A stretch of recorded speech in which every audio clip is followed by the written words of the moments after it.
Do you want hot takes? No, I'm not going to apologize to Ryan Day. Everything we said about Ryan Day up until the playoffs was true. Not bad. Come on, Kenner. You can do better than that. To be fair, of all the elite quarterbacks in the NFL, Joe Burrow is the least accomplished. Getting better. 1,000,000%. I 1,000,000% believe that the Dayton Flyers are afraid of the Wright State Raiders. That's why they come up with every excuse in the book not to play them. There it is. The hottest take of them all. It's the Justin Kinner Show, presented by Frickers, live on 1410 ESPN Radio.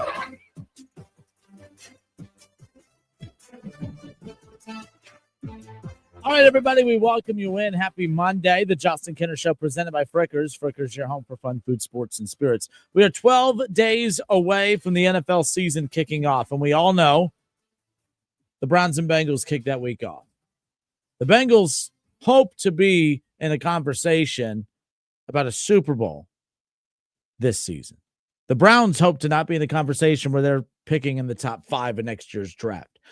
But when you start looking at both teams' schedules and who their biggest opponents are this upcoming season, it appears that the Browns' biggest, we'll start with Cleveland, Cleveland's biggest opponent this upcoming season is not any team that's on the schedule. It's not even them. It's not even themselves. It's the fans of Shedeur Sanders, the media fans for Shedeur Sanders. That's where we're at right now when it comes to the Cleveland Browns this season. And I can't tell you, Kev was on last week with us. We were discussing this, basically saying that, I want the quarterback to be Shedeur Sanders. Yes, I want Shedeur Sanders to be the guy. I want Shedeur Sanders to be the guy. I want Dylan Gabriel to be the guy. I want Joe Flacco to be the guy. I want the Cleveland Browns to have a guy. I don't care who it is. I want them to have a Joe Burrow. I want them to have their own version of Lamar Jackson or their own version of Josh Allen or Patrick Mahomes. I wanted the Browns to draft a quarterback that we would be talking about them in the same light as, C.J. Stroud to the Texans or Jaden Daniels to the Commanders last year. I don't give a damn who the quarterback is. I just want the quarterback to be able to play the position. And all of the noise and the drama coming out of the third preseason after what happened in the second half, the third and fourth quarter of a third and final preseason game, national media guys have hot takes. Fans have hot takes. Celebrities who don't watch football have hot takes. That the Cleveland Browns, who, yes, have made a lot of mistakes, especially in their second return to Cleveland, or in their return to Cleveland, they've made a lot of mistakes, no doubt about it. I don't think they're making a mistake with this Shedeur Sanders thing. In fact, the only mistake that they may have made is after watching every other team in the NFL, as well as themselves, pass on Shedeur for the first round, the second round, the third round, the fourth round, and most of the fifth round, the Browns decided to take him anyways in the fifth. That may have been the biggest mistake, was not doing what every other team in the NFL did 4 freaking times, some 5 times, and just pass up on the noise. I don't think there's any collusion going on when it comes to Shedeur Sanders. I think it's simply like the NFL. If you could play, you're going to play. If you could help a team win, you're going to play. If your personality is a little over the top, but you could help teams win, you're going to play. If you've made some questionable comments off the field and you could play, you're going to play. If you have aggressive political beliefs that a lot of people disagree with, but you could play, you're going to play. This idea that the entire NFL is looking to blackball a super elite NFL talented quarterback is just asinine. It is ridiculous. Cleveland has made a lot of mistakes in their franchise existence, no doubt about it. They are not making a mistake by taking a quarterback that they drafted in the 5th round that they did not anticipate being there in the 5th round. They did anticipate him being there in the 1st. Maybe anticipated him being there in the 2nd round. Nobody anticipated him being there in the 3rd and the 4th and the 5th round. They took a flyer on him in the 5th round because why not? It's a guy that some people had on their 1st round draft boards. Why not? Here he is sitting in the 5th round. Let's take a flyer out on it. But how you could watch what he did and the Browns did in the 3rd preseason game of preseason, the final one, and sit there and say he was set up to fail come on, man.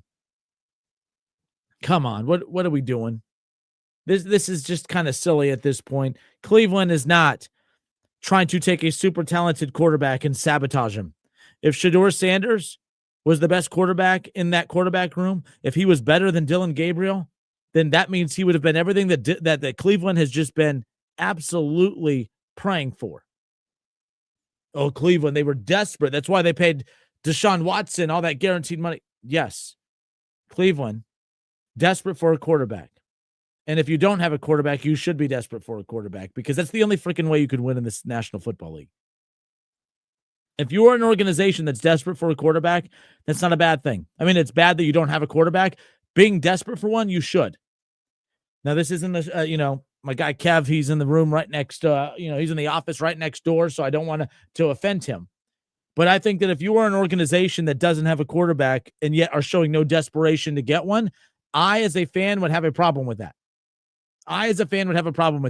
If my team desperately needs a quarterback and is just continuously content with, sounds like I'm beating up on the Steelers, I'm just giving an example. If you're continuously content with just throwing out Mason Rudolph, continuously content with just throwing out the Mitch Trubisky's of the world and guys like that, I don't think it's an insult to say Cleveland was desperate for a quarterback. Yes, they were. You should be. Cleveland is desperate for a quarterback. Joe Flacco is a very solid quarterback. He's a very good option for one more season while they try to figure out what to do with the 2 draft picks that they just made at quarterback and the 2 first-round picks that they have for next year's draft, if Arch Manning's available or whatever, if they still do. Be desperate for quarterbacks. Look at the Cincinnati Bengals. They had amazing defenses. Loved their run game, loved everything about, the wide receivers that they had, loved their defense in the early 2010s. They didn't have the quarterback. And it was always a big, debate. Did they overpay for Andy Dalton? Should they move on from Andy Dalton? But it's hard to find those Andy Daltons. But when you settle for Andy Dalton and you're not desperate for an elite quarterback, then you just settle. And you end up with, yes, trips to the playoffs, don't get me wrong, but you just settle for first-round exits and just no playoff success. And we'll try harder next year. And it's just, you're stuck and you're running in place. You should be desperate for a quarterback. So Cleveland, who's desperate for a quarterback, you mean to tell me got an elite quarterback in Shedeur Sanders and is purposely trying to sabotage it? Cleveland is desperate for a quarterback. That's why they gave Deshaun Watson fully guaranteed money. You say it like it's a bad thing. I say good for Cleveland for being desperate for a quarterback because they know, just like I know, just like you know, you can't win in the NFL unless you have a quarterback. The Bengals have had a lot of the pieces to the puzzle for years and years and years. They were missing the most important piece, the quarterback. Be desperate for a quarterback because if the Bengals had the quarterback back in the 2010s, they're not just they're in Super Bowls. They're winning Super Bowls. You put an elite quarterback with the defense that they had during the Marvin Lewis run of their 2010s, they're winning Super Bowls. Be desperate for the quarterback. Be desperate for it. It's okay. If you're not desperate for the quarterback, you're the Steelers. You may hear that as an insult, but I don't think I'm not praising them either. It's not okay to just be content with mediocre quarterback play. And Cleveland, you've said it. They're desperate for a quarterback. And I agree with you. They are desperate to get a quarterback, which means if they have their quarterback in Shedeur Sanders and he's not good and he's really, really good, why would they sabotage that? Louis Riddick, I love Louis Riddick. He knows way more about football than I will ever know. He'll forget more about football than I will ever know. But it's almost as if I'm at the Dayton Funny Bone watching a stand-up comedian trying to make me laugh whenever that's the vibes I get when I hear Louis Riddick up there talking about how disappointed he is and how the Browns are setting him up to fail. They're not. The organization that is the most desperate for a quarterback, you mean to tell me that if they truly had the quarterback that they would sabotage it? It doesn't make sense, guys. Come on. Ann Anderson said if his name wasn't Sanders, no one would care. Overhyped, overmarketed, and just plain bad. I don't think he's plain bad. I think he's better than a 5th round pick, but I think the NFL got it right, not taking him in the 1st and 2nd and maybe even the 3rd. Overhyped, yeah. His last name is why he's being talked about. His last name is why he's being marketed. All of that. Yeah, no doubt. And I agree with you 100%. No doubt about it. But everyone wants to make fun of the Browns, but let's be clear. The Browns are actually doing the rational thing. They're not just starting him because his last name is Sanders. They're not just throwing him out there with the first teamers because his last name is Sanders. They're not bowing down to every one of his wishes just because his last name is Sanders. Guys, how is Cleveland the bad guy in this? This is what you guys wanted. You guys have all been saying how overhyped overhyped. Yes, him too. Yes, I've heard that from you guys. How overhyped Shedeur Sanders is. How nauseating it is that no other quarterback would get this type of attention if Cleveland's not giving him that attention. They're not giving him the opportunities. They've kept him fourth on the depth chart from the beginning. Cleveland should be praised for the handling of this Shedeur thing, and they're not being praised. And it's not like I'm losing sleep over it, but they're doing this correctly. Dillon Gabriel might just be the guy. Dillon Gabriel might just be the guy. But to be clear, and I'm going to throw this out there for you guys to think about while we step away for a few. Cleveland, and we've seen this, and this is typical Cleveland, they may not have the guy in their roster right now either. Joe Flacco is their best quarterback, no doubt about it. But he's 40 years old. He's not the quarterback of the future. He may not even be in the NFL a year from now. He may not even be their starter by week 8. Who knows? But can we all agree, and I'm being serious here, when was the last quarterback that was drafted that was average and then blossomed into a star? Can we all agree that the NFL quarterback position with stars, that you kind of see it right away, right? Brock Purdy, who was Mr. Irrelevant, looked the part right away. It wasn't Joe Burrow. He wasn't Jaden Daniels or CJ Stroud, but damn it, the kid could play. And you saw it right away. Not saying he didn't improve, but he got it. He got it.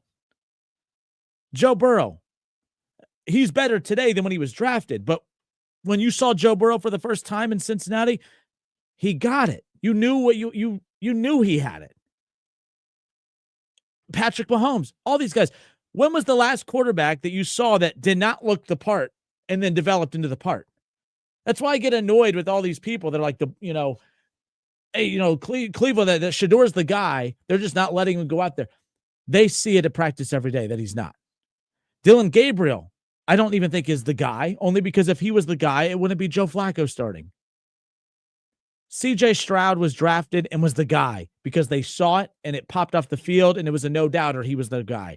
Jaden Daniels last year, he didn't need to develop. He didn't need to, and by the way, you need to get better, but he didn't need to develop into an NFL quarterback. He just got it. The Commanders knew right away they had Jaden Daniels. The Texans knew right away they had CJ Stroud. The 49ers knew they had something special in Brock Purdy. Bo Nix, it's not like a flashy quarterback by any means, but like he looks the part. This idea that Cleveland drafted 2 quarterbacks that just need development. Guys, if you're drafted and you need development, like I kept hearing the same thing about Richardson over with the Colts. Danny Dimes, Daniel Jones, he got the starting, he went out the starting job. You either have it or you don't. I'm serious, guys. Help me out with this. When was the last quarterback that was drafted, that started, was not very good, and then developed into a star? You could maybe say Baker, but Baker looked the part right away too. Baker, as a rookie, took Cleveland from 0 wins to 7 wins and didn't start for the first 2 weeks. And Baker was a Pro Bowl quarterback. Baker looked the part. Baker was good enough to where everyone said, I can't believe you guys just let Baker go. Baker was good in Cleveland. Wasn't as good as what Deshaun was in Houston, which is why Cleveland made that move. But I'm going to keep asking. When was the last quarterback drafted, wasn't very good, and then developed into a star? In the NFL, you either have it or you don't. You either have it or you don't. Jaden Daniels had it. CJ Stroud had it. Joe Burrow had it. Patrick Mahomes had it. Didn't start right away, but you're not going to convince me that Patrick Mahomes was bad as a rookie and then just elite in year number 2. Stop. Like, I'm looking at Jordan Love. Jordan Love, is okay. But, Jordan Love might just be Jordan Love, a very solid NFL quarterback. But I don't put him in the category with Joe Burrow and the others. You either have it or you don't. So the fact that the Browns are not rolling out there with obviously with Dylan Gabriel. He doesn't have it. The Browns don't have the quarterback of the future on this roster right now, and they're not sabotaging Shedeur. It was chaotic what happened, yes, but some of the mistakes that were being made, you act like he was an NFL. You act like Joe Burrow was thrown out there with the third and fourth stringers. No, that's not what happened. It was a third string quarterback playing with third string players. That's why it was a mess. Third stringers making mistakes. He was making mistakes. I want Shedeur to be the guy. I told this to Kev earlier. I would love if Shedeur was the guy. Cleveland would be so fun to talk about. They would be the talking point every week. They're the talking point now, and he's on fourth on the depth chart, and he's getting snaps in the fourth quarter with third stringers on the final third preseason game that no one gives a damn about. He would make Cleveland so just box office. Of course I want him to be the guy, but I'm not sitting here telling you that he is. In fact, I'm probably just admitting that he's not. Chad Kinser says, not sure how good Rodgers would be today without sitting behind Favre for 3 or 4 years. I get that, but that's also like a very old school thing too. Back in the day, quarterbacks weren't as NFL ready coming out of college as they are now. You look at all the NFL schemes that all these quarterbacks are playing in college. They're coming out of college now more NFL ready than ever before, which is why Joe Burrow was Joe Burrow right off the bat. Jaden Daniels, CJ Stroud, Bo Nix, very, very good as a rookie. Very, very good as a rookie. You either get it or you don't. And if Dylan Gabriel can't even be Bo Nix, then he's not an NFL starting quarterback. But Dylan Gabriel, with the poise that I've seen and some of the stuff we've seen from him in the limited time out there, Cleveland to me reminds me a little bit of Denver. If they did roll out Dylan Gabriel this year, I would put Cleveland as a Denver Broncos type team. Denver was a playoff team last year. Denver never looked dominant all season long, but that was a tough out at the end. You guys saw it with Cincinnati. You guys beat Denver, but it wasn't, you had to fight for your life to get that win. I think Cleveland has everything that Denver did last year. Dylan Gabriel could be Bo Nix, where he's not the flashiest quarterback in the world, but he makes the smart play, the right play. Cleveland could run the ball. Denver could run the ball last year. Denver had a good offensive line last year. Cleveland has a good offensive line. Denver had a hell of a defense. Cleveland has a hell of a defense. Denver has a very smart offensive-minded head coach. Cleveland with Dylan Gabriel, to me, could be the Denver Broncos of last year. A team that looks the part for most of the year, but also you kind of check out on them for a bit, and then you kind of buy back in. That's Cleveland with Dylan Gabriel. But if Dylan Gabriel's not convincing Kevin Stefanski that he's the guy, then Cleveland doesn't have the guy. Marvin Gordon says, y'all got bad management, Houday, and y'all still doesn't have a quarterback. Brett Favre was horrible as a rookie. How many decades ago did you have to go back for that one? And I wouldn't be talking about the Browns' bad management, considering the calamity. I mean, my God, the Bengals have Joe Burrow, and yet they've been the ass end of every single joke and criticism this week. Boomer Esiason exposed them. The wife of one of your players talked about how horrendously organized they are as far as getting family in and out of games. Okay, your team's in desperate need of a guard, and you took the best free agent guard available that you would instantly fit check off a need for your team, and they gave him the lowest offer possible. And you're going to take shots at the Browns right now? Marvin, maybe sit this one out, my guy. Mark Smith, what's going on? What's going on with Howard and Pittsburgh? Man, I tell you what, he got hurt early. Is Howard back, Mark? I haven't checked on that. I should check with my guy Kev over here. I'll go and ask him here in a bit. I haven't followed. Will Howard, I thought, had an injury that knocked him out for the rest of the preseason, and I thought that's all she wrote for him, not career-wise, but at least for this upcoming season, as far as getting any meaningful reps throughout camp. But Ann Anderson said, Bo Nix looks great. Broncos this year all the way. I've watched a few shows that have said, look out for Denver. Denver's a sneaky good team this season. They have the offensive line, the run game, year 2 of Bo Nix. They have a Super Bowl winning head coach, a future Hall of Fame coach. Denver, yes, could be a sneaky team out of the AFC, no doubt. Ron Howard says Shedeur's uncoachable.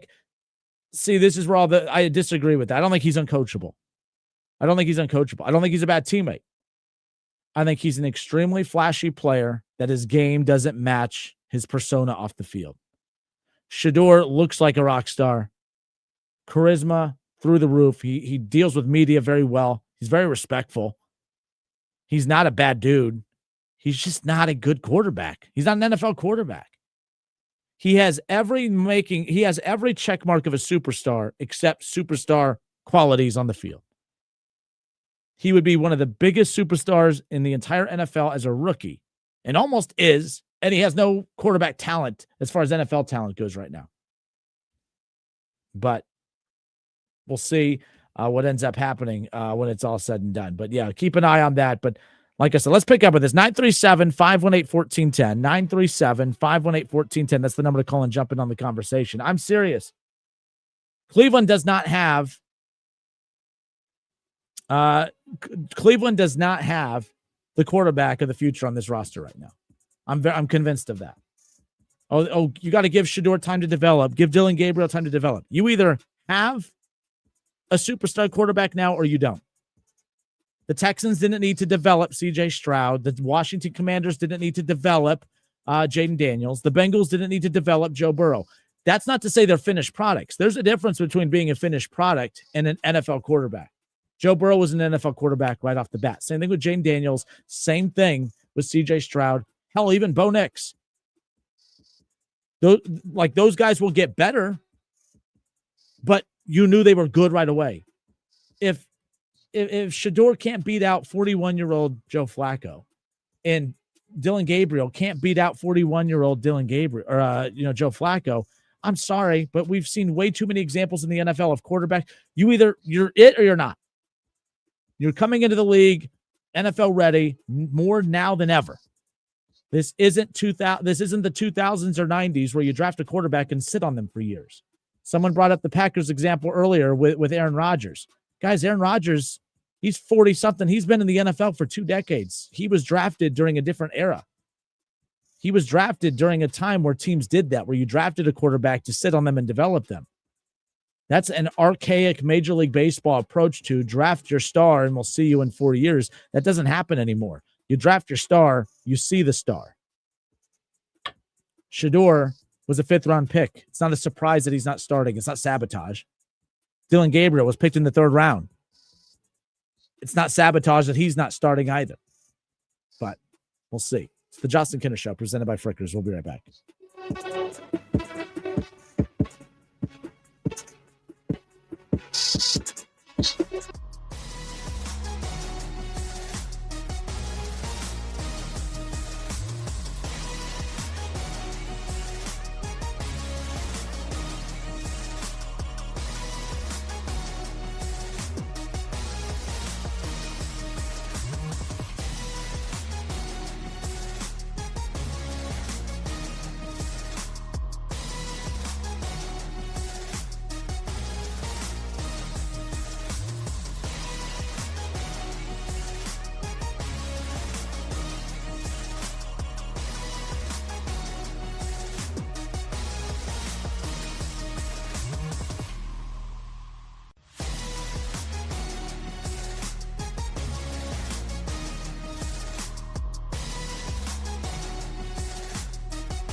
All right, and we are back. The Justin Kinner Show presented by Frickers. Man, Ohio State, Texas coming up this week. We're going to get into that. We got a lot of college football stuff to get into. ESPN's Heather Dinich, she's going to be a guest with us on Wednesday. Jason Fitz, Yahoo Sports, he's with us tomorrow. The voice of the Buckeyes, Paul Keels, on Thursday. Let's see, who else do we got? I know we got a busy week. Shout out to my guy, Bobby Carpenter. Bobby Carpenter's coming out. We got a busy week on the Justin Kinner Show. Excited to be with you here on a Monday. Hope everybody had a great weekend. So the nonsense about how Cleveland is just botching this thing with Shedeur, they're not botching this thing with Shedeur Sanders. You guys told me Cleveland was desperate for a quarterback, and that's why they gave fully guaranteed money to Deshaun Watson. And I agree with you. They were desperate for a quarterback, and they still are. And any team that doesn't have a Joe Burrow or a Josh Allen or a Lamar Jackson or a Patrick Mahomes or a CJ Stroud or a Jaden Daniels, if you don't have even a Bo Nix at this point, if you don't have that guy, you should be desperate for a quarterback. Saying that Cleveland is desperate for a quarterback is not an insult. It's not a bad thing. Until Cincinnati got Joe Burrow, they were in desperate need of a quarterback. You had Andy Dalton. Even when you had Andy Dalton more in his prime, you still were in desperate need of a quarterback. What do you mean? We were making the playoffs, 3 straight years or 4 straight, whatever. You made the playoffs for however many consecutive years, got knocked out in the first round every single time because there was a ceiling. Even when teams make the playoffs, you're still desperate for a quarterback. The Pittsburgh Steelers, even with 40-whatever-year-old Aaron Rodgers, even with Mason Rudolph, even with Mitch Trubisky and any other cast of QBs that they've thrown out there since the retirement of Ben Roethlisberger, even though they've been winning and finishing above 500 and, sneaking in the playoffs for a few years, the Pittsburgh Steelers have been desperate for a quarterback as well. Stop saying it like it's a bad thing. Cleveland's desperate for a quarterback. Yes, they are. They are desperate for a quarterback, which means an organization that's desperate for a quarterback, for all the morons out there that think that Cleveland is sabotaging Shedeur Sanders. So what you're insinuating when a team that is desperate for a quarterback has Shedeur Sanders, you're insinuating that they have a superstar quarterback and that they are sabotaging it? You mean to tell me an organization that is so desperate for a quarterback that they'll throw out fully guaranteed money to a quarterback that they thought was elite, and who was elite, by the way? He was. You're not going to win that argument with me. He was elite at Houston. That's who Cleveland was paying for. They went above and beyond to secure an elite quarterback in Cleveland because that's the only way. They were desperate for a quarterback. So, and they failed. That did not work. So the organization that's desperate for a quarterback, you mean to tell me that they have an elite quarterback in their hands and they're just sabotaging it? Do you see how stupid that sounds? Cleveland's not sabotaging anything. Shedeur's not even sabotaging this opportunity. Shedeur is just being a 5th-round draft pick. There's some things you like, some things you don't, and the things that you don't like are the reason he was drafted in the 5th round. It's as simple as that. It's as simple as that. Cleveland's not sabotaging anything. If Shedeur was truly the guy, Cleveland would be just rolling out the red carpet for him. Cleveland would have taken him number 2 overall. He's not the guy. Cleveland's not sabotaging anything. Do you realize that every team in the NFL passed on Shedeur Sanders not once, not twice, not 3 times, not 4 times? Well, every team passed on him 4 times. Most teams passed on him 5 times before Cleveland took him. But Cleveland's sabotaging him? Louis Riddick, who's a football savant, sounds stupid in this situation. No one's sabotaging Shedeur Sanders. Nobody. Cleveland media, they're not sabotaging Shedeur Sanders. They're not. If anything, Cleveland to me would look really silly if they were forcing Shedeur Sanders out there week 1. That to me is setting him up to fail. That is setting him up to fail. Every team in the NFL told you. Okay, you may not respect Cleveland's, front office, and I'm not here to defend them that much because, results need to start speaking for themselves. But every front office in the NFL, including front offices that you do respect, said, thanks, but no thanks, we're good. Maybe next round. Oh, he's still there? Nah. I'm going to start drinking now, and if he's still there in the 3rd round, man, I'm hammered. It's the 3rd round. We're good. 4th round? Nope. 5th round? A lot of teams still passed on him. Cleveland said, what the hell? Why not? What the hell? Why not? Tom Pennington says Cleveland wants Archie. Look, I would Archie, by the way, haven't seen the dude play at an elite level one time. I think that's also reckless to say that, man, I don't care. I don't want Shedeur because I want Archie. I at least know what you have in Shedeur. You have no clue what you have in Archie.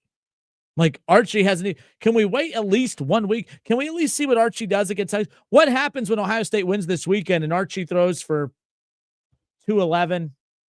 I'll give him 2 touchdowns, but he throws 2 picks and just doesn't play well. Can we stop with the Archie hype? Can we let it develop first? Can we not develop? The hype's there, but can we let him earn it? For everyone out there that says Shedeur didn't earn any of the hype and blah, blah, blah, I'm saying the same thing about Archie Manning. Haven't seen a damn thing from Archie Manning except for his last name. I don't give a damn about Archie Manning. I'm not saying that a year from now, if Cleveland has him, that I'm not going to be jumping for joy, but if they have him, that means he did something this season to warrant being drafted high in the first round. Tommy, I'm not yelling at you, by the way. I'm not. Sorry. I wasn't being rude to you. I'm so over the Archie Manning hype. Cleveland's sabotaging Shedeur to get to Archie. You don't know anything about Archie. Quinn Ewers was a very, very good quarterback the last 2 years. Good. And I'm supposed to believe that this Archie Manning is elite, but he couldn't beat out good the last 2 years. I watched Trevor Lawrence as an 18-year-old go in and be elite. I watched Justin Fields at 19 go in and be elite. And Texas had a very good quarterback the last 2 years, and Arch Manning couldn't be a Trevor Lawrence to outbeat him, a Justin Fields to outbeat him. Maybe he is good. And by the way, I'm sounding silly here. All fingers are pointing in the direction of him being something special, but I'm not going to do with him what you guys have accused everyone else of doing with Shedeur, and that's prematurely praise him. I'm not going to prematurely praise him. He hasn't done anything yet for me to say, yep, that guy we need to tank for. No way. I watched Joe Burrow light it up at LSU. I understood why all teams were tanking for Joe Burrow. At the time, it was tank for Tua, but Joe Burrow quickly surpassed Tua in that conversation, right? I understood it. We saw it. There was something tangible there. What have you seen from Arch Manning outside of his last name to sit there and say that Cleveland should do everything they can to tank this season to get him? I haven't seen anything yet. And even if he goes out there and throws for 300 yards and 4 touchdowns against Ohio State, I'll be a little bit less aggressive in my conversation with you guys next week at this time. But that hasn't happened yet. So until that happens, until we see something, I'm not going to sit here and put Arch Manning and do with him what you guys are accusing everyone of doing with Shedeur. How is this any different? Shedeur at least did electric things on the football field for Colorado. I haven't seen Archie do any of that yet. Is he going to? Maybe, possibly, probably. But until then, I don't want to hear about, we're tanking for a player that we haven't even seen start a full season yet. I'm not going to do that. I'm not going to get in that conversation. But Chad Kinster says, people also fail to realize that Flacco isn't a long-term fix either. I'd rather have my underdeveloped rookie QB sit behind and watch a proven winning former Super Bowl MVP starting quarterback. People also, hold on, let me make sure I'm understanding you correctly. You're saying people fail to realize, I agree, Flacco definitely. Flacco may not even be in the NFL next year. I'd rather have my underdeveloped rookie QB sit behind and watch a proven. Chad, so here's my question to you. This goes back to what I opened up the show with. You're regurgitating a lot of coach speak. You're regurgitating a lot of talking points that media have conditioned you and me and everyone to ponder and think on. But let's be clear. Patrick Mahomes was not an underdeveloped rookie that benefited sitting behind Alex Smith and then emerged onto the scene because sitting out a year, he just became a star. That's not what happened in Kansas City. That's not what happened in Kansas City. Kansas City should be criticized more for sitting behind Patrick Mahomes the way they did, but that's besides the point. My point is, when was the last quarterback that sat and then developed into a star? And I know you want to say Patrick Mahomes, but that wasn't the philosophy of the Chiefs. That just wasn't. Alex Smith was, the Chiefs were they were a contender every year with Alex Smith with the ceiling. Right. But what was the last quarterback that was drafted that for instance, you look at Anthony Richardson. He was benched for Joe Flacco last year. Sit behind Joe Flacco and let's learn. Well, He lost the job to Joe Flacco last year, and he lost the job to Daniel Jones this year. Like, you either have it or you don't. When was the last quarterback that was a project that ended up being resurrected and turned into something special? It doesn't happen. You are either it or you're not. CJ Stroud didn't need to sit by. I mean, the Texans were a last place dumpster fire organization. CJ Stroud gets there. Not only do they have a 500 record, they win the division, they make the playoffs, they win in the playoffs. They've made the playoffs 2 straight years. He regressed last year, and they still won they've won a playoff game they've made the playoffs back-to-back years. They've won the division back-to-back years. They won a playoff game back-to-back years. So, Chad, I'm not arguing with you, I guess. I'm just saying I'm reading your point, and it sounds good. Man, it just makes sense to sit Shedeur and Dylan Gabriel behind Joe Flacco so he can learn from them. When was the last quarterback that sat behind a veteran and learned from them? You either have it or you don't. We talk about a blueprint, because, again, we're conditioned to believe that this blueprint of sitting behind a veteran to learn from. When was the last time that worked? What was the last quarterback that sat behind a veteran, learned, and then went out there to be a star? We're talking decades. Aaron Rodgers, maybe. I was in junior high when that happened. I was in middle school. Right? Like, I'm just saying. Josh Allen was bad to start his career. Josh Allen was average to start his career, and I do think that's a good one. Damon, I'll give you that one. Josh Allen was the only quarterback I could think of in today's current NFL. So, and Damon, I'll give you this one. This is a good one.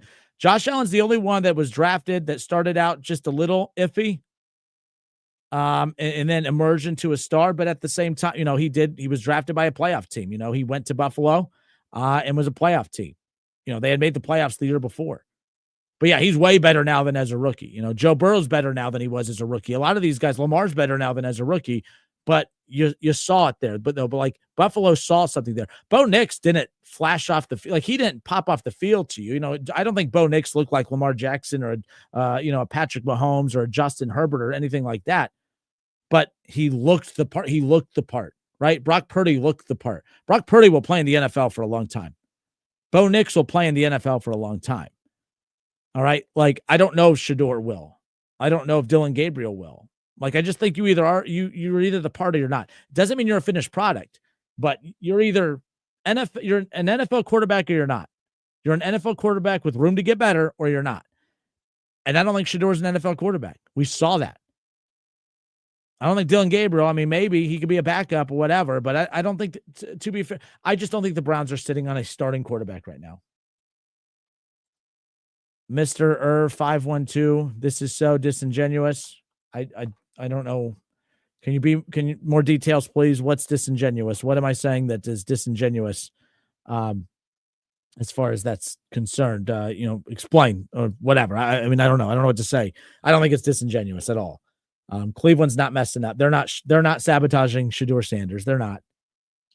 I agree. Every one of you that thinks you're ripping the Browns, they're desperate for a quarterback. I agree with you. They're desperate for a quarterback. So to me, a team that's desperate for a quarterback, they're not going to finally get an elite quarterback and then screw it up on purpose, because that benefits whom? Who wins there? And so we'll see what ends up happening when it's all said and done. What was another comment that Chad also says? I see another bad season for Cleveland. Then most Cleveland fans will be calling for a coaching change, and most will be crying for Dion. I predicted last year when I was working with the guys at Off the Bench on Chatterbox, I said, if Shedeur even remotely looks the part and Cleveland loses this upcoming season, Dion will be the guy that the Haslams will call on to come in to save the day. The problem is Shedeur, and by the way, the Haslams said they had nothing to do. If the Haslams had forced that, on the Andrew Berry and them said they had nothing to do with it, the Haslams kind of maybe pushed this on them a bit. Okay. That's an intriguing route, but it's like, how much are the Haslams invested into Shedeur? I don't know. If they were really that invested, I don't think that they would allow Andrew Berry and Kevin Stefanski to keep him buried fourth on the depth chart. If this was an organizational investment, he would be at the top of the depth chart. He'd be starting week 1. He's not a priority to the organization. He hasn't done anything on the field to warrant that yet. So I don't know. Look, this is, Cleveland, they're being talked about. So maybe not for the right reasons. And by the way, when you said that I see another bad season for Cleveland, I disagree. I don't think it's a playoff season. I don't think it's a Super Bowl season. I'm not that dramatic. But like Mason Graham during this preseason, if we're going to sit there and say how bad someone was in preseason, I'm going to give someone their Mason Graham looked fantastic. And then you take Mason Graham with the Schweizinger linebacker, the kid from UCLA, they both looked fantastic. Joe Flacco in that offense, they looked just like they did in 2012. When Joe Flacco was in that, they moved the ball. Against starters, they marched the ball down the field every time and scored. Joe Flacco looks fine. He thrives in Kevin Stefanski's offense. And now he has Harold Fandon looks great. That was one of the picks I was super excited about. And then, of course, you look at David Njoku. David Njoku had his best season. Statistically, he was the second best tight end 2 years ago in the National Football League when he was playing with Joe Flacco. And then guess what? He caught a touchdown from Joe Flacco this preseason. Njoku just looks like a different tight end when Joe Flacco's out there. That offense, and then, by the way, now you have Jerry Jeudy, you have Cedric Tillman. The defense had 9 sacks in those 3 games, by the way. That's not a bottom-of-the-barrel team. The way people talk about Cleveland is how bad they're going to run the football. They have a good offensive line. Joe Flacco is going to move the football, and that defense is going to get to the quarterback. In that secondary, as long as our injury-prone Denzel Ward, who I love and drives me nuts at the same time, if he could stay out there, Cleveland's a solid team. They're not winning this division. I'm not even saying they're making the playoffs, but this is not a team that's going to be picking in the top 5. People keep saying how bad they are. Tell me why they're going to be bad. Did you even watch it? Did you pay attention to who they drafted? Did you pay attention to who they had out last year due to injuries? Did you pay attention to any of that? You told me how bad Deshaun Watson is. Well, they don't have Deshaun Watson being the quarterback right now. The Cleveland Browns, with the quarterback that they have right now, Joe Flacco has led the Cleveland Browns to the playoffs more recently than Joe Burrow has led the Bengals. He's not better than Joe Burrow. I'm just saying the team can win with Joe Flacco. They can win with Joe Flacco, and they're going to win in week 1. I haven't backed down from that. That's not me stirring the pot. That's not a hot take. They're a matchup nightmare for Cincinnati. They're going to win in week 1, as far as that's concerned. BP says because they have sucked for 30-plus years, the Browns are going to be Browns. Sorry. We got a Colorado fan. Probably doesn't even watch the NFL, but now that, Shedeur's here, now all of a sudden you're Mr. NFL as far as that's concerned. BP, let me ask you, do you truly think that the Browns are sabotaging Shedeur? Why would the Browns sabotage Shedeur? Why? Well, why would that? Why does that make sense? What do the Browns gain from sabotaging Shedeur Sanders? Why are the Browns the evil ones when they at least drafted him to give him a chance? Why are you not mad at every team in the National Football League that didn't just pass on him once, but twice, 3, 4 times, and most teams 5? But Cleveland's the bad team because they're the one team. I think the only mistake Cleveland made is drafting him. I'm just curious. I would really love to know. I would really love to know. So now I see that you're saying I have watched the NFL longer than you have been alive. Then how much of it have you retained? How much of it have you retained? What did Cleveland do wrong, BP? Please, I would love to know. Explain. I know good teams when I see them. I know horrible teams when I see them. I'm not saying Cleveland is winning a Super Bowl. I'm not saying that they're a playoff team. But at the same time, you're only salty right now because, hey, they took a guy that your college team was stupid enough to retire a jersey of for finishing 1 game above 500 during his run there, beat 0 top 25 teams. What? You're mad because Cleveland's not going to overhype the quarterback that your team did? That's why you're upset. BP, give me a break, dude. Come on, do better.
Yeah. Ohio State, Texas, right here on Dayton's ESPN Radio, 1410 Wing AM. 10:30 pregame coverage begins coming up this Saturday. And then, of course, thanks to Fox ruining everything, the game will kick off at noon instead of under the lights like it should. But it's the biggest regular season matchup coming your way, coming up here this weekend, and we're excited to have that. We're going to be live at Submarine House in Kettering. We're going to be there starting at 10 a.m., walking you right up to the noon kickoff, of course. We got some cool prizes. We'll be giving away some Keith Byers autographed posters. We got some T-shirts, and then a chance for you to win tickets to the Ohio State Ohio matchup coming up in a few weeks. That's a night game at the Shoe. We'll get you registered to win those tickets. So come on out and see us coming up this Saturday at 10 a.m. Submarine House in Kettering. All right. Weird show today. Weird day of sports talk in general. I mean, the Cleveland Browns fourth string quarterback is dominating headlines. And by the way, this is weird too, because everyone thinks I hate Shedeur. I don't hate Shedeur. I'm bummed. I want Shedeur to be the guy. I just don't think that he is. I know it. Because if he was, he would be the guy. Like, this isn't hard. I don't want to repeat myself too much here, but like I'm repeating a lot of what you guys have told me for years. Man, Cleveland, they're just so desperate for a quarterback. I agree. So if an organization that is desperate for a quarterback, if you guys think Shedeur is that special, why would a team that is so desperate for a quarterback finally come across a quarterback that's special and then just decide to sabotage it? Do you see how silly that sounds? No one, like, so many excuses have been made. Like, Shedeur is a fine quarterback. He was a solid college quarterback. He's fine. But why are the Browns the bad guy here? Every team in the NFL rejected him. They passed on him in the first, the second, the third, and the fourth round, and most of the fifth. But Cleveland, they're screwing him over. No one in the NFL wanted anything to do with him. I'm actually curious if Cleveland didn't select him in the fifth round, would he have been drafted at all? But the only team in the NFL, after 5 rounds of the draft, that was willing to give him a shot, they're the ones sabotaging this? Why would they do that?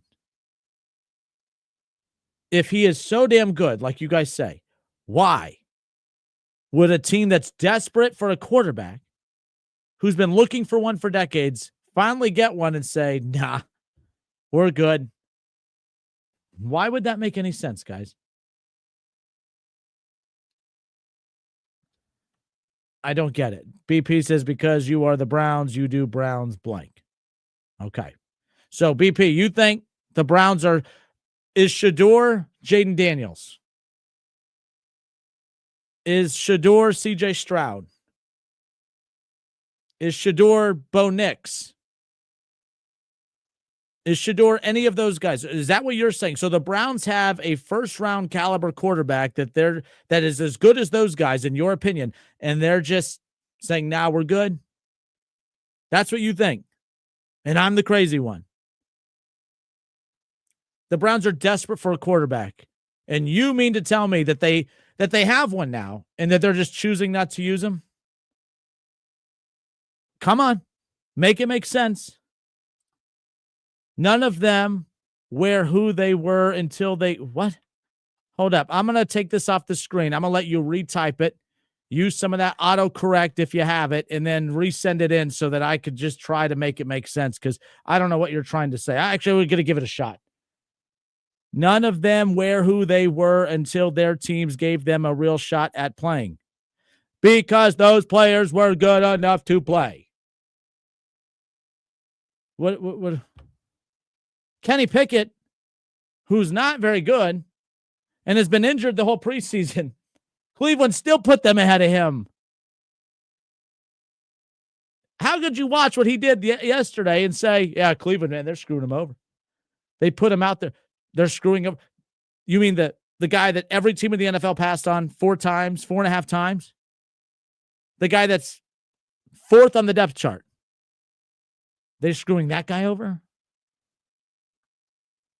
What are you doing? Shedeur is not an NFL quarterback. And now, because of people like you, I'm rooting against him when I was rooting for him. People like you are why I'm enjoying watching this happen, and that's unfortunate.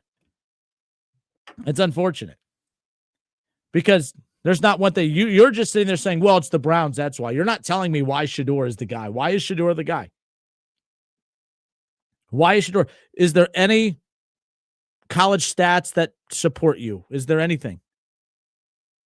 Is it the fact that he won one game more than he lost in college? Is it that?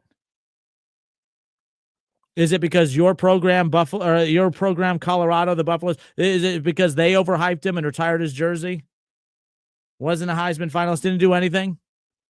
Just because your team overhyped him doesn't mean Cleveland has to. Cleveland, they have not been a good franchise. They lose a lot of games. They deserve all the criticism they get. It doesn't mean that they're wrong here. It doesn't. It just doesn't. You could bring up how little viewers I have on the stream. That's fine. That doesn't change the fact. So, in fact, I'll read your insults to me. This is how little I respect or care what you say. I want you to know that. He says, who cares? You are one dude on a 500 sub channel. Who cares if you like him? He has half the NFL former players endorse him. He has half the NFL former players endorse him? That's not the flex you think it is. He could have a bunch of former NFL guys who are friends with his dad support him and endorse him, when really the only guys that matter are the guys who are sitting in those boardrooms doing the drafting and the guys who coach and the guys who develop. You sound silly. You sound so silly right now, and I feel so sorry for you. And the thing is, I'm comforted knowing that because I have so little viewers and so little listeners, the only solace that I have in all of this is that so little people got to hear your ridiculous take, my dude. I'm wrong because, well, there's a bunch of former NFL players who were best friends with Dion that support him. That's why I'm wrong? My dude.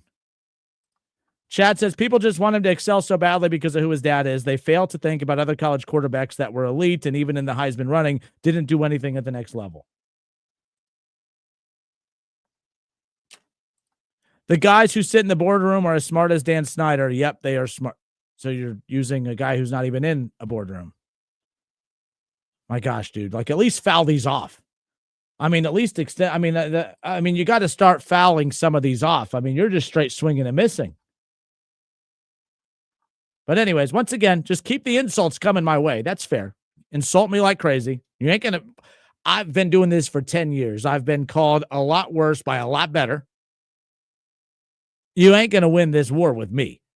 All I'm asking is, the only reason I'm extending this is not for attention for all the mean things you're saying about me. That's fine. My family says mean things about me. I don't care. That's fine. I want from you to tell me how good is Shedeur? Are the Browns truly sitting on Lamar Jackson? Are they sitting on their Joe Burrow? Is that what you're saying? Because it's the only, I don't get it. I'm done. We got to move on. Man, you people exist. You people exist. That's what's crazy. I don't get it. All right. Step away for a few moments. Going to jump over to Ohio State.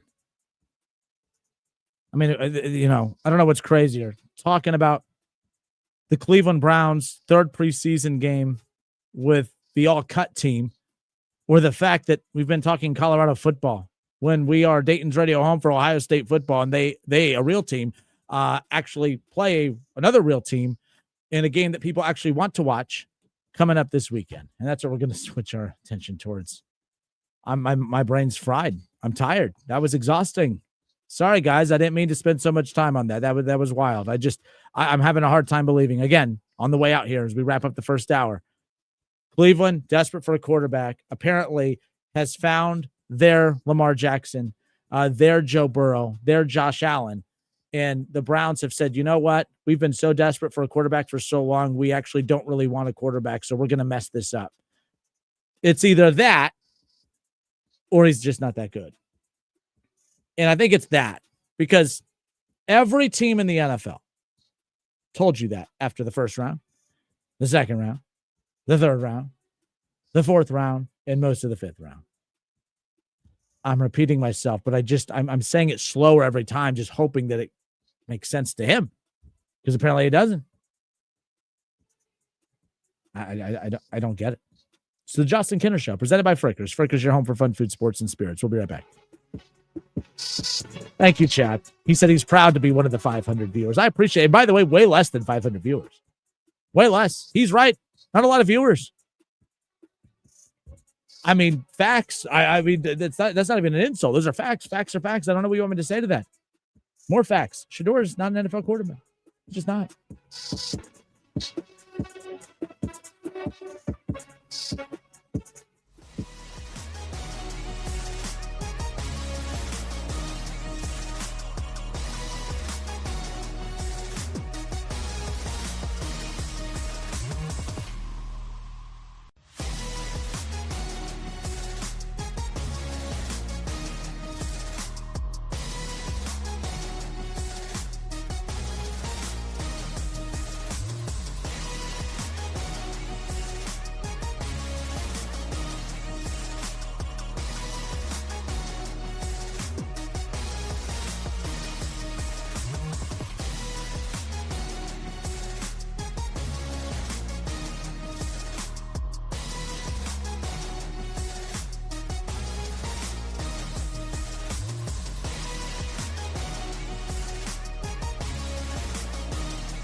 back to the Justin Kinner Show right here on ESPN Dayton, 1410 Wing AM.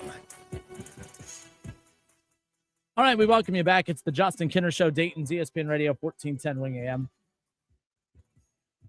I made a new friend today in the chat. Shout out to BP, big Colorado fan.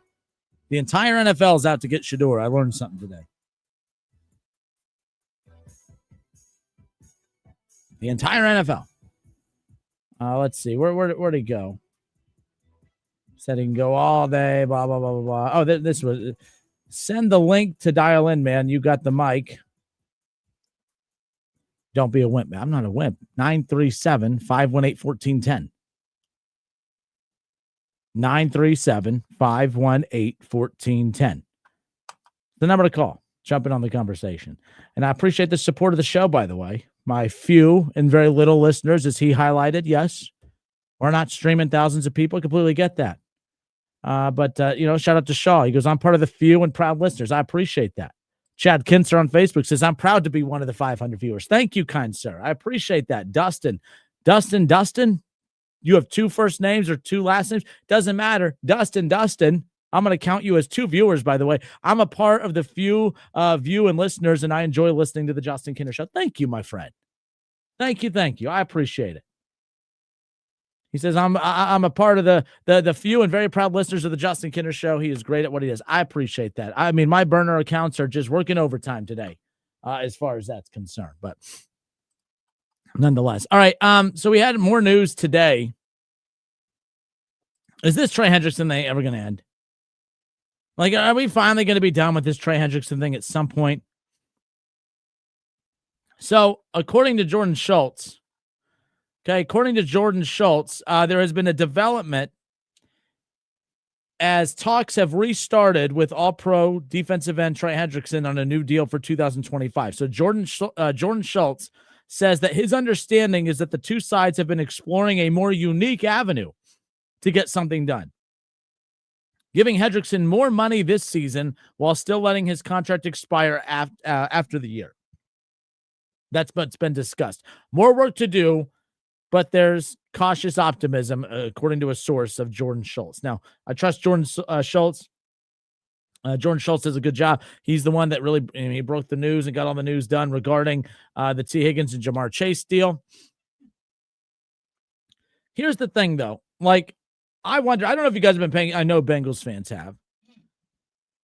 I feel like this Trey Hendrickson thing, I wonder if the Cincinnati Bengals are starting to pivot a bit. Guys, they have been honestly just experiencing a PR nightmare this week. They have been getting destroyed by the media and fans all week. All week. You saw the not Rich Eisen, Boomer Esiason got the Ring of Honor invite, and they said that, a couple tickets will be provided for you, but they sent him a discount code for a hotel. They're not covering his travel and not covering that. So the Bengals have just been getting destroyed all week regarding that. Okay. So they've been getting ripped with that. A wife of one of the players went on did like a Facebook Live thing and just talked about how horribly prepared they are for dealing with family members of players. It was a pregnant wife of one of the players, and he's new to Cincinnati. They would not let the wife in the facility. There was some miscommunication there. They said that she can go wait out by the street with all the fans so that the player could pick her up on the way out. Go tell the wife of a player to go stand out by the street with all the fans so that said player can stop his car in the middle of said fans to pick his wife up. And just like that's a PR nightmare, a PR loss for them there. Then was it Risner, the guard that they brought in for a free agent visit? The Bengals desperately need help on that offensive line. They desperately need help at guard. And it just seems like too easy of a scenario for them to come out smelling like roses. They desperately need a guard. They had Risner in on a free agent visit. They have $30 million of cap space still left to spend, and they offered him the bare minimum. Now, you could say, well, no other team is offering him more than the bare minimum either, but is there any other team that needs him more than the Cincinnati Bengals? This is why I'm not always a big fan of like the market, because some players have more value to one team than the other. The Bengals need him more than he needs them. If he could get that deal from anybody, why would he pick the Bengals over the other teams who would actually probably give him a little more money? So the Bengals just have taken hit after hit after hit. Like this is getting out of control with how they are perceived. It's bad, guys. Like Bengals fans, like I'm taking my Bengal hater cap off. In all honesty, this is a problem. It's not okay how they are. Like they should not own an NFL team. They just shouldn't. They are not modern NFL owners, and I get it. You're not going to be able to, take the team away from them by any means. I get that, but like. I still think like this team's going to miss the playoffs again, probably, right? The defense was horrendous in the preseason. Like every report that comes out of Bengals camp is negative. It's bad. There's no positive energy. This has very similar vibes to last year. Trey Wingo, formerly with ESPN, covers the NFL. He's going to be on with us this week too to talk about what he's hearing is going on in Cincinnati, because he was the same guy last year that had come out and said that he's not hearing great things about the vibes in camp. And everyone just said, oh, he doesn't know what he's talking about. And he ended up being very, very correct. Similar vibes coming out of Bengals camp, according to Trey Wingo. We're going to talk about that with him. Maybe you guys will listen this time. This isn't me hating. Like, I do think there are some things where, okay, you get annoyed when I criticize your team, and that's fair. There are some things that we can all come together and criticize your team together on, and that be okay. I don't know how you guys could defend the way that they treat the players' family members. I don't know how you could defend having $30 million in cap space available, a desperate need at guard to protect your quarterback in Joe Burrow, and then them just offer the league minimum. You could say, well, other teams aren't offering him more than that. Do other teams need him more than you do? Don't look at it as his value in the market. It's his value to you. It's his value to you because Joe Burrow is super valuable to you, and protecting him should freaking matter. Joe Burrow is very young still. Okay? He's very young still. But keep in mind, he has taken a beating in his second season in the NFL. For one, he had a season-ending injury in year one because he was getting hit too much. Year two, yes, he led a team to a Super Bowl. Guys, he got sacked 70 times in one season. And those are just the recorded sacks. That's not every time he got just blasted after a play. Throws the ball, gets rid of it just in time, and gets hit hard. Guys, he's getting hit more than any other quarterback in the NFL way too often. So this idea that Joe Burrow's young and he's going to – what happens when Joe Burrow's body, which has already been a little fragile to begin with, 5 years into the league. What happens when, and that was just fragile just based on some freak circumstance stuff like to have his leg snap the way that it was, that wasn't from being hit too much. He just got hit very hard right there. All right. The appendectomy, that's a problem, the wrist, and that's just a wear and tear, but the wear and tear is going to catch up. And it's going to be unfortunate that when the Bengals finally do get the offensive line figured out, it might be too little too late. By the time they finally do get some pieces figured out, that's when you're going to be met with just a ton of injuries to where the timing's not going to be right. Like, you guys need to be upset about this. This doesn't have to be, because I think my team's dumb for how they handle this, but because Kinner's saying it, I'm mad that he's saying it. There are some things you can give me a little leeway on. You could say, Kinner, you're right. They're not handling this Risner thing right. They're not handling the Trey Hendrickson thing right. Kenny, you're right. The way that they're treating that player's wife and making her stand out on the curb with all the fans like she's just some groupie waiting for an autograph. No, she's a pregnant wife of one of the players that you told to go stand out by the curb because they didn't have your name on the list. When the wife said on the podcast that her husband played for the Colts and her husband played for another NFL team and that they handle it completely different. It's way more organized. It's way more buttoned up. There's more face-to-face interactions with the organization so that there is more of a family feel. Not, I guarantee you it's run very similar to local high schools. And I think our local high schools do a way better job of having that stuff organized than the NFL team does. It's okay to be angry and not count as what I'm saying as me hating. You should be annoyed with this stuff, guys. Like you should call out the organization for this. What I get tired of is like every time I point out something that everyone else is a former player, Ring of Honor, Boomer Esiason is calling your team out, his former team out. Is he hating? No. A lot of my opinions have been formed by also, by the way, doing this long enough, knowing a lot of former players. You would think, by the way, that a lot of Bengals would hate me. Ken Anderson comes on the show. I text Ken. I know Ken Anderson. Ken Anderson should hate me, right? He doesn't. He doesn't. Why? Because, I don't know. You know how many times I've got texts from former Bengals that are like, you're saying what I want to say but can't? So I'm not hating here. I'm stating like this is a problem. So I bring this Trey Hendrickson thing up because it's like, how many more punches can they take?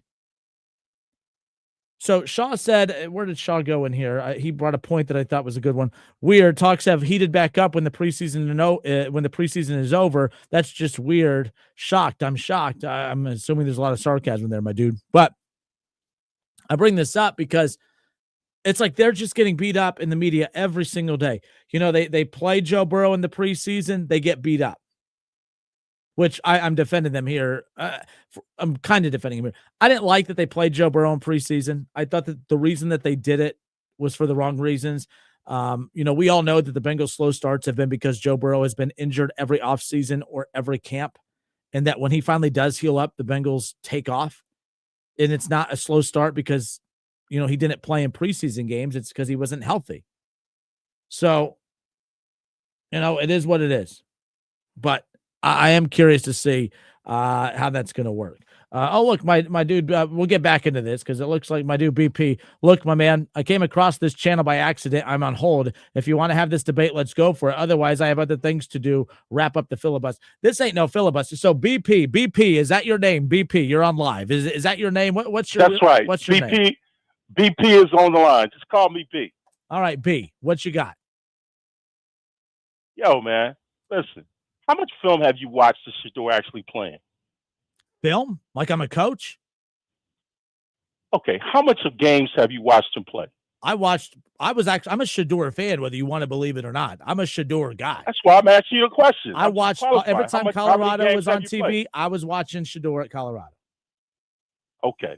A couple of you guys admit that you haven't watched him play, so that's the reason I'm asking. Okay. So, listen. Everybody knows, well, sorry, not everybody. There are a lot of people based on some of the things that happened during that draft that are looking sideways about that draft. Now, until it's proven in the court of law, everything I say is going to be conspiracy theory. So I'm not even going to get into that. But there are reasons for people to believe that stuff went left during that draft, and it wasn't about his skills.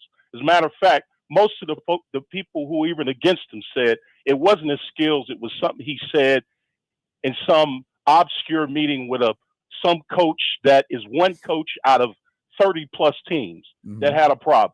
And I don't even believe that shit. Excuse me for cursing. But you get one. You cuss one more. I got to hang up on you. You can't cuss. All right, fine. Listen, I have 10 listeners that'll be offended by your language. You got to be careful. That's fine. I've already said, okay, I won't do it again. That's no worries. Okay. But, okay, so we got one coach that's got a problem. All right, fine. We'll grant him that, right? But the kid otherwise has come out and demonstrated that either A, he learned from that lesson, or B, he never was that kid. Now, I would tell you that most of the people like me who didn't just watch him play football, but watch him grow up on TV, know that this isn't that kid. This is a good kid. He's never been in trouble. He's never done anything but play football. He loves the game of football. He's not his daddy's kid or whatever you guys call him. This kid loves football. He lives and breathes football. That's all he's wanted to do is play. So when you guys or people like you just kind of sly and say, well, it's just because the owners picked him and that's the reason why he's where he's at. Like I said, even the people who are on your side of things, most of them will say it wasn't because of his skills. It was because of a bad meeting he had with a coach, where maybe his emotions got the best of him as a 20-year-old guy fresh out of college, where we can't expect him to be a full-grown adult in all cases. We've all done things at that age that we regret, right? Does that mean that the rest of his career needs to be in the tank for that? I'm not sure. But there's more than enough evidence to say that something other than his skills brought him down in that draft. It had nothing to do with his skills. Now let's get the Browns. Now that you guys got him, again, there's some fishy stuff going on. The guy can't get reps with first team. Okay, fine. He's a fifth round quarterback. But we weren't the ones who said it's a competition. You did. We didn't say that. Your coach did. Mm-hmm. Your owner did. Everybody else said it's a competition. So we took you at your word and said, fine, it's a competition. Very early in this process, if you look back at the film, they say, hey, look, we're going to make this fair. Everybody gets a fair shot. Forget about where people are in the rank. Okay, fine. We took you at your word. Kid is playing with the trash man, the accountant, and everybody else, and then you throw him in a game. Fine. He's got to be ready as a backup quarterback and be ready to do that. I'll grant you that. He came, he saw, he conquered the Panthers. Right? Threw him in the game. He's ready to go. Right? Now, after that, you would think the coach would say, man, you did a hell of a job. You give me a heck of a job. You came in off the bench. You did what you were supposed to do. There wasn't much said. I don't think he even mentioned the kid's name, barely. Right? Now, I don't think the coach is against him. He's got a lot on his plate. But nobody on that team from a coaching personnel or staff came up and said, hey, kid, attaboy. We saw some of that on the sidelines. But it was nowhere near the amount of stuff that Dylan Gabriel got. Now, I don't want to take anything away from Dylan Gabriel. He's a good kid, right? You don't have to hate one to like the other. Mm-hmm. But there's nobody every day, all day saying to Dylan Gabriel, well, let me not say everybody. Yes, there's some people that make fun of his size. I don't necessarily agree with that. If he can play, he can ball. I don't care how big he is, right? Now, can he ball better than Shedeur? Okay, I like Shedeur, so I got a dog in the race. I don't think he's as good as Shedeur. I think his ceiling is Shedeur's floor, right? If you really watch the games. That kid took the entire team and put it on his back. He had no offense. He had no defense. Hell, even the special teams wasn't even that good from where he came from in Colorado. So everything relied on his arm. You can't deny that. And as a part of his team, whether you want to agree with where they placed in the draft, I think he may have a record in terms of the amount of receivers that he has that's got a chance to play in the NFL, plus a Heisman winner that he threw to. Now, you can dispute, well, they were all good and he was terrible. Well, suddenly that doesn't make logical sense at some point, right? He threw to all his receivers, got a look in the NFL, and not many. I think even Cam had to drag his receiver up to make the case for him to play on his team, which he probably should have. Doesn't always happen. But in Shedeur's case, he's got a record. And that's the reason why I say facts matter. Women lie, men lie. And I'm not saying they're always lying, but you got your perception based on who you like, right? All I'm saying is that this kid can play. It has nothing to do with his dad. His dad played defense. He's playing a quarterback. He had to learn that on his own. He had to get it out of the mud, and he had to make the impression on NFL-level players, which, by the way, he threw to and threw against in his backyard, literally. When you look at Antonio Brown going against his brother and him throwing against him to practice. So he's going against top-notch NFL players in addition to being trained by the GOAT, right? So all of this you can't just throw on the wayside and say, well, his record was this. Well, okay, we haven't talked about the fact that he took a 1-11 team and made them competitive at least the first part of the year until they figured out what they had. Well, I always push back on that because people say, man, like they were horrible, and then he gets there. And Dion cut that entire roster, brought an entire new roster in. I'm not saying he doesn't get any credit for that, but like I've never been a big fan of that narrative, only because it's not like they came in, kept that same exact roster that won 2 games the year before, and then all of a sudden elevated them like that. That's not what happened. They literally brought in a completely brand new roster and started over from scratch, as far as which is still difficult. That's not easy to do. I'm not going to sit here. Can you imagine going to fight a war with all mercenaries?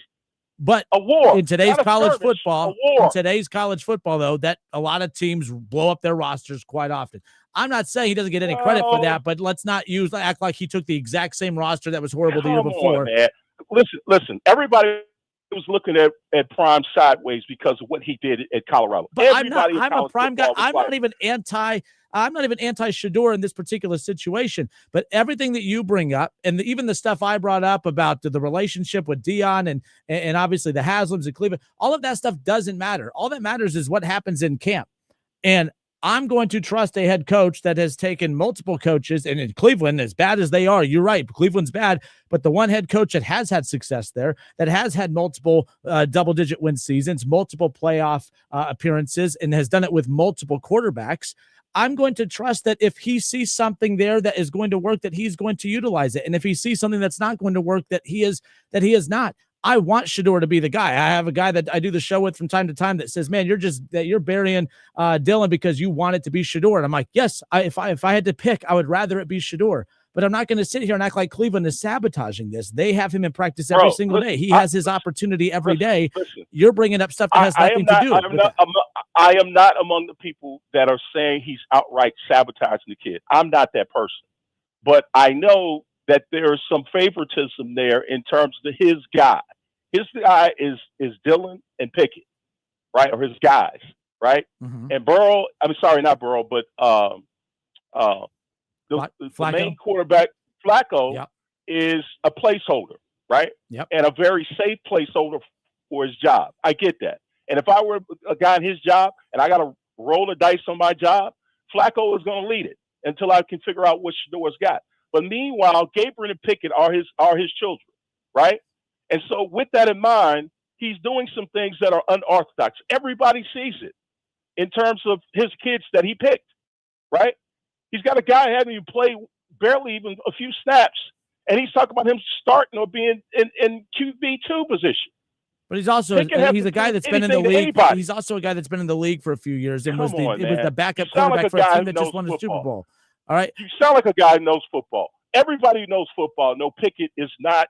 No. Right now, to be clear, I'm not. Trust me. I was pissed when they signed Kenny Pickett. I didn't want Kenny Pickett in Cleveland. However, they were going the route of, we can't have a room full of rookie quarterbacks. We have to have multiple veterans in this room. I also think it's silly to have 4 quarterbacks. I didn't like after they drafted Dylan Gabriel. I didn't even want Cleveland to draft Shedeur at that point. I would have rather them drafted Shedeur, not Dylan Gabriel, or Dylan Gabriel without Shedeur. Drafting both of them was a mistake. But at this point, when you have that mixed quarterback room, as far as that goes, I don't look at him as coaching anything unorthodox. If the quarterback that you drafted in the 5th round is getting the treatment of most 5th rounders, I don't see how that's unorthodox. Listen, it's a sales thing, right? If they were going to do what they're doing, did in preseason and rookie camp, they should have just said it. They should look. This is not a competition. We pretty much already decided it's these people, and unless they do something crazy, nothing's going to change, right? Mm-hmm. And most people would have been mad for about probably most of the rookie camp and had to have gotten over it by now. But to continue this is foolish. It's dumb. And to even continue with 4 quarterbacks is absolutely crazy, right? And again, until it's proven, it's a conspiracy theory in terms of my side of things, because right now, I wouldn't say your side, but the people who are on the other side of this equation, they have what's happening on the ground as facts. All I have is speculation about the innuendo and craziness that's going on around him and the weirdness that's going on with this whole situation that most people in the league will readily tell you is unorthodox. Now, I'll give them the fact that they did a pretty good job of putting on a show by putting both kids on one field and the old guys on the other field to make it kind of give you a simulation of the fact that they're given the same sort of opportunities. But even Dylan Gabriel, if you're fair with him, did get the same opportunity to compete for the starting position because he was barely working with 2s. He's working with 3s and 2s sometimes. And Shedeur is working with 3s, 2s, and the trash men, right? So, again, if we take for face value what your coach and your leadership is telling us as fans of Shedeur, we're just like you said, the first thing we're going to look for is that you're telling us the truth. And anything else, I don't know if you can call it a lie, but it's not the truth, right? So if it doesn't play the way you say it's going to play, we have a right as fans to say, no, that's not right. That isn't what you told us. But if it's not playing out the way that is, maybe it has a lot to do with what's going on to the parts of practices that we don't see. Well, again, that's as bad as me saying, hey, there's some conspiracies I got that I can't prove that this, No, that, and the third. I All I can tell you is the facts don't lie, right? People do. And when that kid got on the field with Carolina, he looked good, right? And he had what was he running with the twos during that first part of that game? as far as the pass catchers go, yes. Right. So by the time when you look at the Rams, by the time he got on the field, he was running with threes, fours, and maybe fives, and maybe some of the trash men he was throwing to before. Right? And then whoever that guy 72 was, he wasn't blocking anything. He was watching the game. But so the guy, by the time he got out the pocket to even set up to do anything, to even get his first read, had three people on him. And nobody who was getting open. And the one guy he got the football to in open field drops the ball. And all of them get released the next day. Why is he even playing with these guys? So is Cleveland sabotaging him then? Because that's what it sounds like you're saying. Bro, listen, I'm just telling you as fans, the only way we can sum it up in the sound bites that we get to come in these chat rooms and these talk shows, and I appreciate the time you're giving me now. But generally speaking, we don't have this much time, so we got to sum it up real quick. All the things I'm saying. It's a lot of fishy crap going on, man, around this kid. And as fans, we have to take you at your word. And if you don't live up to your word, then we get the right to believe anything else that's going on, starting with the lie. Right? And then it snowballs from there in terms of all the women, the grandmothers, and everybody else who love this kid and know he's a good kid who comes from good stock. They can't believe their eyes. I mean, if this kid were shooting people and slapping women around, he'd probably be starting team. But he's doing none of that. He's keeping his head down, and he's being a nice kid, and he's still getting smacked around from our standpoint. So call that what you want. It's just not fair. If you tell me something and do something else, it's not fair to him. We'll all live. And just like you said, we're bandwagoneers. We all come from teams and college teams that we love and NFL teams that we love, right? And we just started liking Shedeur and his team and all the other stuff because of that family. So anywhere we go, you're bringing seasoned fans who understand the game from wherever perspective they come. And the ladies and everybody else who come, I'm not saying ladies who don't know football, but I'm saying some of the Johnny-come-latelys who don't watch football, they're being led by people who are avid fans of football in different areas. And so the nucleus of folks that you're getting are a mix of a lot of people who root for very good teams. We know what good teams look like. We know how they operate. Some of us have played football before, so we know it very well. So again, I get it. It's all tongue in cheek. I'm not mad. Did you play in college? Did you play in college? Yes. Okay. So I'm not mad about you hurling in. And I wasn't. No, I wasn't asking in a mocking way. I was just kind of curious. That's all. Well, no problem. I'm talking about early in the conversation before you knew me. I mean, if you're going to give it, you got to take it, is all I'm saying. So listen, I appreciate the time, but I just want you to understand that this is a good kid. And regardless of what you think of us, or regardless of you think of his fans, if you haven't, and I'm talking to your fans now, if you haven't really honestly looked at all of this kid's games, now that he's a part of your family and a part of your team, you owe him that much before you make a comment about who he is. And I would invite you, there's a video on YouTube, I'm not going to promote on your channel, but if you want to search it out, there's a video that chronicles his entire football career from high school up until he went to Colorado. It's the most excellent thing you could ever look at in terms of understanding who this kid is on and off the field. Please do that. So anyway, I appreciate the time, sir. I thank you for your patience. I take back all my insults because you've been very nice to me and kind. Thank you. All right, sir. I appreciate you. You take care. Hopefully, will you be listener 501? Yes, sir. I already subscribed. I told you I wasn't lying. There you go. You the man. I'll talk to you later. Take care. Yeah. All right. Good stuff. Bro. 501, baby. We're moving on up. I like it.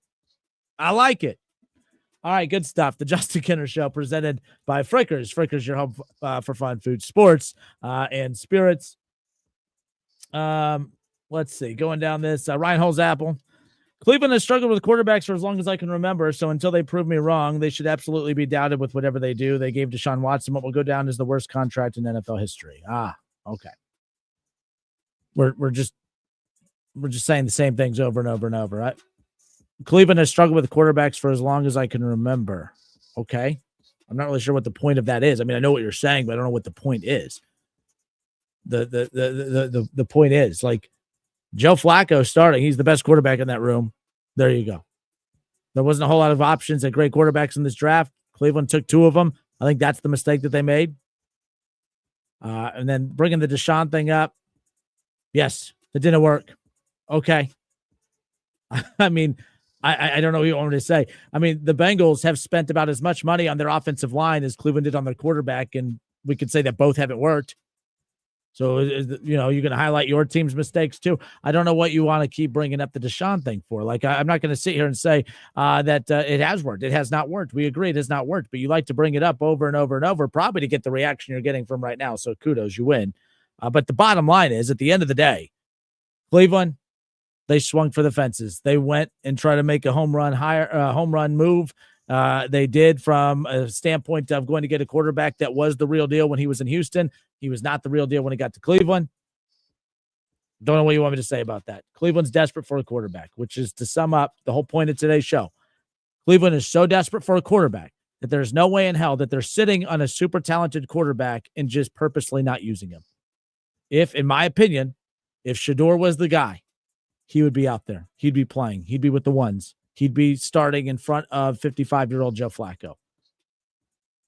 Cleveland, yes, super desperate for a quarterback, which is why 1,000,000,000% believe that they don't have the right quarterback on this roster as far as the guy of the future. Because if they did, they would be acting like it, and they're not. They're looking for their next future franchise quarterback. They don't have it on the roster, at least as of right now. We'll see what happens. He says, the point is, Cleveland has a horrible history of drafting and signing quarterbacks. They've had more different starting quarterbacks than any other. Again, you're repeating. It's like the IHateTheBrowns.com. And if you go to like the top 10 insults for the Browns, you're just copying and pasting. Once again, I know what you're saying. I just don't get the point. The point of that is what? You're accomplishing what with saying that? I'm very well aware. I've seen the picture with the Browns jersey with the long laundry list of names of every starting quarterback and yada, yada. And when Shedeur makes his first start, his name will be added to that. Dylan Gabriel will be added to that. Kenny Pickett might be added to that. That list is going to get longer. So, I mean, I comprehend it. But the purpose of saying it is what? Is what? What does that have to do with this particular situation? It doesn't have anything other than just, hey, we're talking Cleveland quarterback, so we got to make fun of Cleveland somehow. Nonetheless. All right. Chad Kinter says 501, moving on. Oh, yeah. No kidding. The show grew today. That's all that matters. The show is growing one listener at a time. That's all you can ask for. All right, good stuff. The Justin Kinter Show presented by Frickers.